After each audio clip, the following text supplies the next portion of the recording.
What's going on, everybody? It's me. It's Dylan T. It's D-Man the Voice. If you're feeling frisky, Dill Pickle, don't fucking call me that. And I'm recording this the day after the election. As you can probably tell by my tone and everything, not super happy about how things have gone, you know? I'm not somebody to scream and cry and kick my feet and, throw a fit over things not going my way or whatever. But at the same time, I fully understand people out there that are really, really upset about what happened and the state of this country going forward and everything. As I've always said, this isn't a political channel. I'm not going to get into the deep dive of it. That's not what we do around here. It's not what this is for. Take your thoughts to Twitter. I know I have. Take your thoughts to Facebook. Take your thoughts to Instagram, TikTok, whatever. It doesn't matter. But right here, right now, we're just going to try to provide some entertainment. And honestly, I'm going to try and get my mind off of all of the everything by doing a video here. So by the time this goes live, it'll probably be, Saturday. So who knows what will have happened by then. Maybe, I don't know what. But before we get started, don't forget to like, share, subscribe for more content that is usually more upbeat than this. And follow me over on Twitter X, linked in the description. I say lots of things over there. Like, if you want to know my political views, you'll probably see it over there. I don't do it on here, though. At any rate, I've been talking for too long, said too many times probably, and so let's just get into the reason you're all here. And that's you probably already clicked off, probably don't even listen to this part. That's fine, I don't care. Yeah, let's get into the Am I the Asshole reading that I'm going to be doing. Woohoo. Alright, everyone. Here we go. Am I the asshole for not leaving my estate to my severely disabled brother? Let's get into the details of it, I guess. I, 33 female, received a terminal diagnosis earlier this year. That's tragic, I'm sorry. I've got a couple of years at best estimate to get everything in order before I won't have the cognitive ability to do so anymore. Oh my god. I've been working with a lawyer and end-of-life care social worker to make sure everything goes as smoothly as possible and my wishes will be respected. This is super depressing thing to be reading when I'm already fucking depressed. This is awesome. It's like Reddit knew that I just needed to be sadder than I already was. Awesome. I also have a complicated family situation. My parents were never married, and my dad died when I was 12 of the same condition I now have. Oh my god. You got some kind of genetic thing that's killing your bloodline? Good fuck. He never married, so all his assets were put in a trust for me by my grandparents. My mom married after they broke up and had my half-brother, 26, male. He's severely mentally disabled. He's a 7-year-old in a grown man's body, and even with all the resources they can get, he's very difficult to care for, and my mom and stepdad barely get by most of the time. Okay. They tried really hard to get legal control of my trust when I was living with them, but couldn't. Oh my god. Ew. Fucking ew. Legal control of your trust. They tried to take the money your dad left for you. Fucking ew. That's gross. Gah, whatever. I help out sometimes. I help out some when things are really hard, but I feel like my mom treats me like an emergency fund rather than her daughter, and my stepdad has been bitter about the financial stuff. My dad was very successful and his family is well off, since even before my dad died. I don't talk to either of them about my life because they always get passive-aggressive and guilt-trippy. They sound like lovely fucking people. They sound like wonderful people. You're a wallet for your mother, and your stepdad is bitter because he's not rich. And you are because your dad left you good stuff. That's great. They sound like awesome people. I'm so happy for you. I've been trying to talk more with my mom now that I know I'm on borrowed time. We've never had a great relationship, but I wanted to try and resolve some of it. She's been much nicer to me and more concerned since the diagnosis. I'm sure she has been. Probably trying to get you to leave some cheddar cheese in the will for her and her shitty little family. So I thought it was okay to open up a bit. I didn't want her to be blindsided or feel like she she has to take on anything since I've appointed another family member to be my medical and financial POA. So I talked to her recently about my plans. I told her that I know my half-brother is a full-time job, so I'm having other people take care of my care so she won't be burdened. Okay, so she's not, instead of asking her mom to help take care of her as she, starts to dwindle, she's like, no, other people are doing it, don't worry about it, you don't have to worry about that. Okay, she was thankful for that, but then brought up how she had always hoped that I would be the one to make sure my brother was taken care of when she was gone, and that, in a way, I still would be. Huh? How is that? You're just assuming she's gonna give you all her money to take care of y'all? You're just assuming that? She would put whatever I leave behind into his care fund and would make sure he knows it's from his big sister. Oh, she's just assuming that she's gonna give them money. She's assuming that. What a great mom. I don't know about y'all, right? I don't know about y'all, but my mother would be absolutely horrifically devastated if I came to her with some news that I was going to die, right? We wouldn't be discussing finances and money and what I'm going to leave her, right? She'd be too guilt-ridden, she'd be not guilt-ridden, she'd be too, stricken with grief to form words, right? But, my mother loves me, and so I guess that's probably the difference here between my mother and this lady's mom, who is like, oh my God, honey, so how much money are we going to get? What the fuck, right? Jesus Christ. Your daughter is going to die, bitch. She's going to die and slowly dwindle away of this horrible disease and shit, and all you can think about is how much money she's going to leave you and her brother. Man, fuck you. Jesus Christ. This is where I might be the asshole. I doubt it. I kind of hate your family. I'm not leaving anything to my mom or brother. Oh, shit. I mean, I can see why they sound shitty. I don't have kids, but I have been the favorite auntie to my best friend's 2 children for their entire lives. Aw. They are the light of my life, and I spend a lot of time with them. My BFF and I have been through a lot together. She and her husband have been the ones going with me to appointments and letting me crash in their spare room when I was too sick from meds to be home alone. Oh, that's so nice. See, I'm telling you, man, it's the chosen family. It's always the chosen family. Fuck blood. You know what I'm saying? It's the chosen. You know that blood's thicker than water saying, and I'm sure you've heard this before, but it's actually flipped from what people use it as. They use blood as thicker than water to be like, oh, family's stronger than, whatever, anything. But what it actually stands for is the blood of the covenant is thicker than the water of the womb, right? So it actually means the exact opposite of what people think it means, and it means that your chosen family is more important and is stronger than those who bore you. Just by default, you know what I'm saying? Sometimes your chosen family can include your actual family, and that's great when it does. Obviously, me and my mom are very close. I've talked about that many times. But, if it doesn't, then it doesn't. You know what I'm saying? It sounds like her chosen family's really been there for her, so that's good. And it sounds like she's going to leave them some because they've been the ones caring for her and helping her with this and always been there for her and everything. Whatever is left over, after I'm gone, is going to the kids for college. Fuck yeah. I know it's money that could secure better care for my half-brother and take some of the load off my mom, but I feel like I want to help someone else now. Okay. Listen, it's your money. You can choose to do what you want with it. We're going to go down to the comments here, and you guys can read while I'm... very, very sorry to hear about the diagnosis, first and foremost. I would say it's not... it's not a responsibility. It's your funds, it's your finances, it's your assets.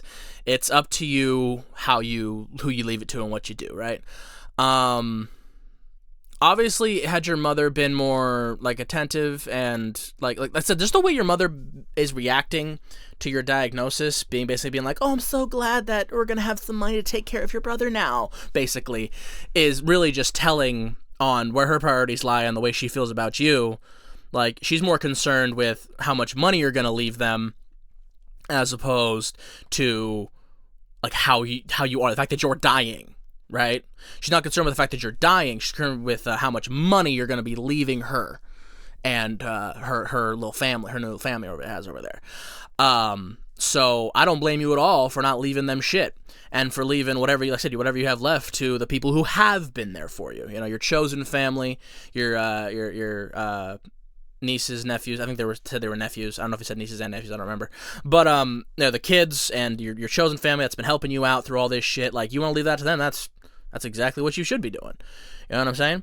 And so, and I'm sure that your mom is super butthurt and being like, how could you do this to us? Ah! You know what I'm saying? Being like, yeah, who's gonna take care of your brother now? Blah. You know what I'm saying? Like, just trying to make you feel horrible and awful and shitty, and like you're doing a bad thing and all that. And so that's probably why you're even asking the question, right? Because I'm sure she made you feel really bad about it. And don't feel bad about it, because like I said, she's just, from the way she's, as a mother, hearing that your child is going to die. What do you mean the only thing you're concerned about is how much money she's going to leave you, right? And there's also the fact that when you were younger, they tried to get control of your trust from you so that they could use your money before you got access to it, which is insane, right? Like, your father left you a sizable sum, assumingly, and instead of just leaving that money be and letting it, do what it does and for you be ready for you when you're older, they tried to get control of it to fund their lives. So that's already shows me how shitty they are. And then now the reaction to hearing that you're going to die, and instead of, screaming and crying with grief because her daughter's gonna fucking die, she instead is like, oh my God, how much money are you gonna leave us? How much money are we gonna get, honey? How much money are we gonna get for your brother? You know what I'm saying? Like, what? Jesus Christ, man. Like, speaking as somebody who has a great relationship with their mother and loves their mother and their mother loves them very much, like, I don't get that at all, man. Like, I know what happens. I know that, like, I'm very lucky to have a wonderful mother and a woman who loves me and everything like that. And I'm very lucky to have the relationship I have with my mother that I do. But just anytime I hear these stories about these mothers acting so awful to their kids and just this behavior, it just flabbergasts me, man, because there really are a lot of people out there that just have it so bad, man. Like, those of us out here with good parents, I don't think we really understand how lucky we are to have those good parents, because there are so many awful people out here that really just should not be having fucking kids. And they do, and then they're shitty to their kids, and their kids grow up and just, like, I have some friends right now that I'm like, don't ever have kids. And I mean, I say friends, they're more like acquaintances. I mean, because I'm not friends with bad people. So, people that I know, I should have said, not friends, people that I know that I'm like, please God, don't ever have kids. Because, oh my God, you know what I mean? Like, you just know, you're like, you're going to ruin any child you have. But of course, those are the people that always end up having kids, right? People that should not be having them. But I've well documented my feelings on, how kids and stuff goes pretty well documented on here. But my point is, no, I don't think the OP here is an asshole at all.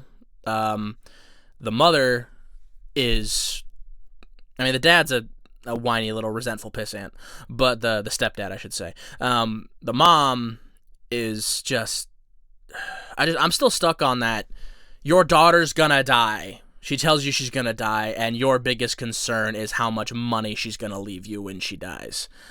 Like, oh my God, right? It's giving, like, mother who says to their child, like, oh, I don't know what I'm gonna do when I have to bury you. It's like assuming they're gonna outlive their kid. It's like, oh my God, you should never want to outlive your children.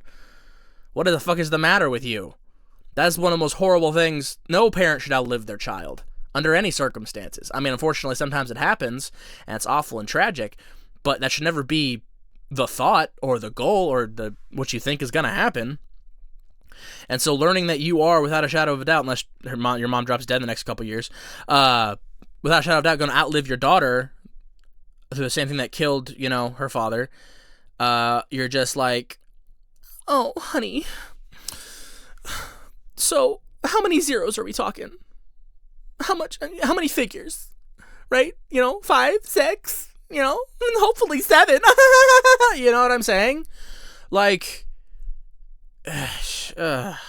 God, fucking people, man. I mean, after what happened yesterday with the election and everything, my faith in humanity is pretty low, and this didn't help at all with that. So, just keep reading the comments, do your thing. I think that's about the end of this one. I tried to give my opinions and stuff, and I'm real dejected today, but still trying to do some entertainment stuff, and hopefully, by the time y'all listen to this, like I said, probably about Saturday when it's gonna drop. Maybe Sunday, maybe. I don't know. It might be Sunday. I don't know. Saturday, Sunday, doesn't matter. Point is, hopefully by the time this drops, we'll have some kind of hope restored. Probably not. Things are only gonna get worse from here, but it is what it is. And if you're a Trumpy person listening to this, with all my heart and soul, fuck you. Okay, outro time. Alright, everybody, that's the end of another one. Thank you so much for listening and watching. Thank you for being here. Thank you for hanging out with me on my depression train. And before we go, right, don't forget to like, share, subscribe. Check me out over on Twitter, link in the description. But before we go, it's time for the special message.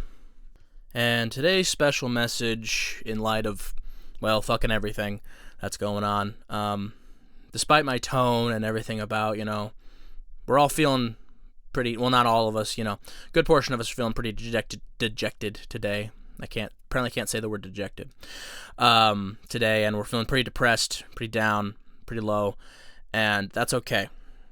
We're allowed to feel that. I feel that. It's okay if you feel that. But one thing I do want to say is, don't give up. Okay? Don't give up. Okay, I know there's a lot of people out there right now that are thinking about just giving up, in whatever sense that means, giving up on just life, giving up on trying, giving up on fighting, giving up on pushing for what you want and what you believe in, pushing for what you know and you think is right. Don't give up, okay? For those of us who were on that side of things, on what I believe to be the correct, right, moral side of things, we took a heavy blow and realized that so much of the country is against us. Everything's against, apparently. And so I'm not coming at this from a political perspective. That's why I'm not naming any candidates. I'm not coming at this from a political, this is just a human perspective. And the human perspective on it is, we will get through this, just like we've gotten through everything else. This is not the end of the world.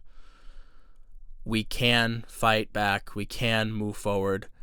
And speaking from somebody who is not a Democrat, is not a liberal, is not somebody who has always been, on that side of things. I'm very much what I would call a centrist. I go with what facts support. You know what I'm saying? Whatever the facts and science and statistics and everything support, that's what I support. That's what I go for. And the fact is that in this election, facts didn't matter. It was about, we all know what it was about.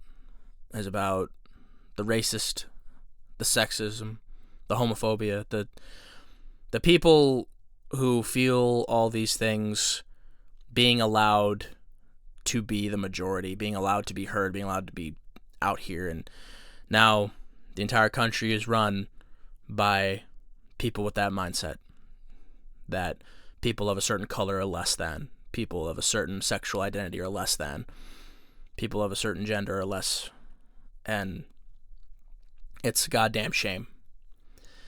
And I'm trying to find the right words, and I don't really have any of them. All I can say is, just don't give up, all right? We'll get through this. We'll figure it out. We will make this country what it pretends to be, okay? This is not the greatest country on earth. It is not filled with the best people on earth. it is not the land of opportunity. It is not the best place to be anymore. And I believe that we can get it to where it is. We can get America to where it pretends to be. But this was a massive cataclysmic setback, and it's a huge blow. But I truly believe that we can get back, and we can show ourselves, show each other, show the world that we are who they insist they are. You know what I'm saying? Like, who they pretend to be, the true patriots, the true people who care about this country, we can show that we actually are that. We can make this country truly great. But we just gotta keep going and don't give up. Alright, that's the last of any sort of political thing I will comment on this. That's all I'm gonna say. Don't give up. And keep going. Okay? Alright, everybody. Thank you so much for listening and watching. Thank you for being here. Thank you for hanging out with me. We can get through this together. I promise. Stay frosty out there, now more than ever. Stay frosty, watch each other's backs. Do the work in every sense of the word. Do the mental work, do the physical work, do the leg work, do all the work you need to do. And have a great day. Okay? I'll see you in the next one. Peace out.